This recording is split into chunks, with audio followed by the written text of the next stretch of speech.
તો મિત્રો આજે મને એક જન્મની વિગત પ્રાપ્ત થઈ છે અને એમાં પ્રશ્ન એવો છે કે મારી દીકરીને એનો ભાવિ જીવનસાથી કેવો મળશે અને એનું દાંપત્ય જીવન એ કેવું જશે। તો આ બાબતનો જવાબ એ આ કન્યાની જન્મકુંડલીમાં બનતા ગ્રહયોગ મુજબ એને આપી દઈએ। આ કન્યાને જીવનસાથી કેવો મળશે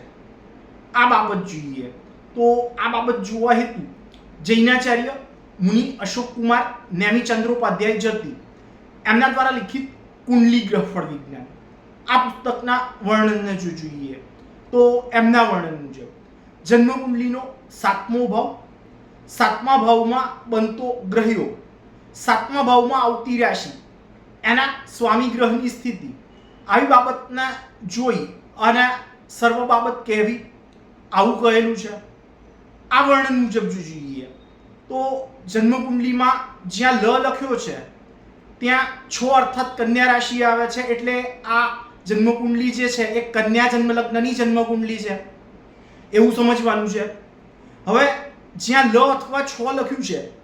ત્યાંથી ઊંધી ઘડિયાળની દિશામાં જોતા જ્યાં 12 લખ્યું છે એ સાતમો ભાવ છે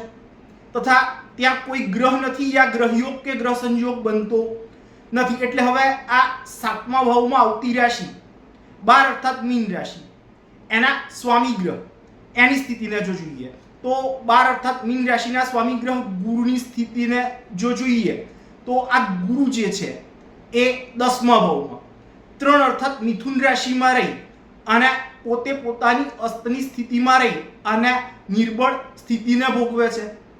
એવું દેખાય છે યા તો એવું દર્શાવે છે। વધુમાં આચાર્ય પૃથુયશ વિરચિત ષટપંચાશિકા એના વર્ણનને જો જોઈએ તો એના વર્ણન મુજબ 6 અર્થાત કન્યા જન્મ લગ્નની આ જન્મકુંડલીમાં આ ગુરુ જે છે એ પોતે સાતમા ભાવનું અર્થાત દાંપત્ય જીવન અને ભાગીદારી ભાવ એનો અર્થાત જન્મકુંડલીમાં જ્યાં 12 લખ્યું છે એ ભાવનો સ્વામી થઈ અને પોતે બાધક બને છે અને જો આ સ્થિતિ છે તો આ કન્યાને મળનાર ભાવિ જીવનસાથી અંગેના આ કન્યાએ રાખેલા મનોભાવ કે વિચાર એનાથી સર્વ રીતે વિપરીત હોય એવા ગુણ લક્ષણ ધરાવનાર અર્થાત વિચારોથી જડતાવાળો, મિથ્યાભિમાની, ડંફાસ કે પાયા વગરની અર્થાત હવાઈ કિલ્લા સમાન ઊંચી વાત કરનાર, આવડગત કે હોશિયારી યા તો કોઠાસૂઝ એના જેવી બાબતમાં ઉતરતો યા તો ક્યારેક સાવ ડોબા જેવો સાબિત થાય એવો હોય એવો જીવનસાથી મળવા માટે યોગ બને છે, કેમ કે આ ગુરુ જે છે એ પોતે આવડગત, હોશિયારી અને કોઠાસૂઝ એનો કારક ગ્રહ છે અને આગળ જેમ સમજાવ્યું એમ જો એ પોતે નિર્બળ બને છે તો અને એટલે જ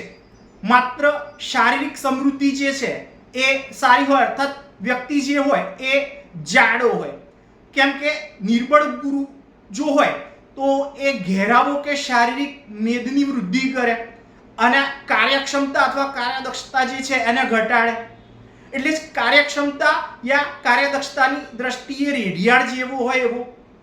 આળસુ વૃત્તિનો કે પ્રકૃતિનો, માથામાં ઓછા વાળ ધરાવનારો, ભૌતિક બાબતોનું સુખ ઓછું ધરાવનારો,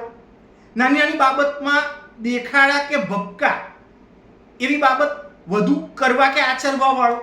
શરીરમાં કોઈને કોઈ જટિલ પ્રકારનો રોગ ધરાવવા વાળો હોય એવો જીવનસાથી એ આ કન્યાને મળવા માટે યોગ બને એમ શાસ્ત્ર સિદ્ધાંત મુજબ કહેવાય। હવે આ કન્યાનું લગ્ન જીવન કેવું છે એ પ્રશ્ન બાબત જો જોવું છે તો એના માટે પરાશર મુનિકૃત પારાશર હોરાશાસ્ત્ર આ ગ્રંથનું વર્ણન જો જોઈએ તો સાતમો ભાવ, સાતમા ભાવમાં બનતો ગ્રહયોગ, સાતમા ભાવમાં આવતી રાશિ એના સ્વામી ગ્રહની સ્થિતિ, સાતમા ભાવના સ્વામી ગ્રહની સાથે યુતિ કરીને રહેલા ગ્રહો અને સાતમા ભાવને તથા સાતમા ભાવના સ્વામી ગ્રહને દ્રષ્ટિ કરતા ગ્રહો એની સ્થિતિને જોઈ અને એના આધારેની બાબત કેવી આવું કહેલું છે। આ વર્ણન મુજબ જો જોઈએ તો સાતમા ભાવમાં 12 અર્થાત મીન રાશિ આવે છે અને ત્યાં કોઈ ગ્રહ નથી યા કોઈ ગ્રહ સંજોગ કે ગ્રહ સ્થિતિ બનતી નથી, એટલે હવે આ સાતમા ભાવમાં આવતી રાશિ 12 અર્થાત મીન રાશિ જે છે એના સ્વામી ગ્રહ ગુરુની સ્થિતિને જો જોઈએ તો આ ગુરુ એ જેમ મેં આગળ કહ્યું એમ પોતાની અસ્તની રાશિ 3 અર્થાત મિથુન રાશિમાં છે અને પોતે નિર્બળ બને છે. વળી સાથે જ એના પર ચંદ્રની દ્રષ્ટિ છે એટલે મનથી વિચાર વધુ કરનાર, વધુ પડતી ચિંતાના ભાવને ભોગવનાર પણ બાહ્ય રીતે શાંત સ્વભાવનો હોય એવો જીવનસાથી મળવાનો યોગ બને. સાથે જ દાંપત્ય જીવનમાં પ્રેમ, પ્રણય, આકર્ષણ, શારીરિક સહવાસ એના સંબંધોમાં પરસ્પર સંતોષનો ભાવ એ બાબત અતિશય મહત્વની છે અને એ બાબત જોવા માટે શુક્રની સ્થિતિને જોવી જોઈએ. અને એટલે જ જો શુક્રની સ્થિતિને જોઈએ તો જન્મ કુંડલીમાં આ શુક્ર એ 2 અર્થાત વૃષભ રાશિમાં 9મા ભાવમાં યા તો ભાગ્ય સ્થાનમાં પોતાની સ્વગૃહી રાશિમાં રહેલો છે. વળી સાથે 2 નૈસર્ગિક પાપ ગ્રહો છે શનિ અને મંગળ અને સાથે પાપ ગ્રહ રાહુ પણ રહેલો છે તથા એ આ પ્રેમ અને આકર્ષણના કારક ગ્રહ શુક્રની સાથે શુક્રની જ રાશિ 2 અર્થાત વૃષભ રાશિમાં જ રહેલો છે તથા શાસ્ત્રના સિદ્ધાંત મુજબ આ રાહુ જે છે એ જે ભાવમાં હોય એ ભાવમાં આવતી રાશિના સ્વામી ગ્રહનું બળ જે છે એ ઘટાડે છે.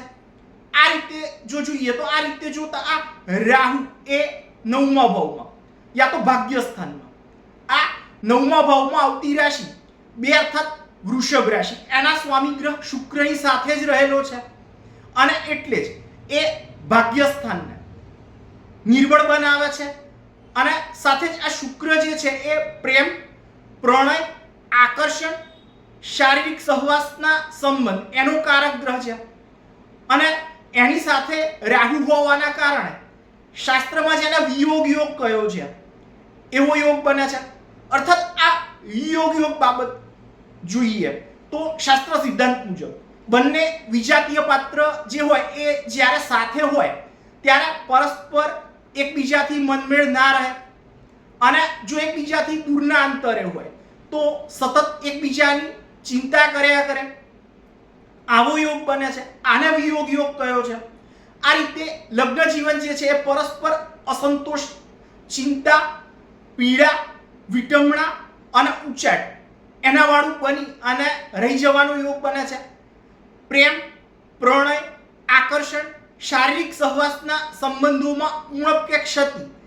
એવી બાબત એ રહેવા પામે જ આવો યોગ બને છે. એકંદરે આ કન્યાનું દાંપત્ય જીવન જે છે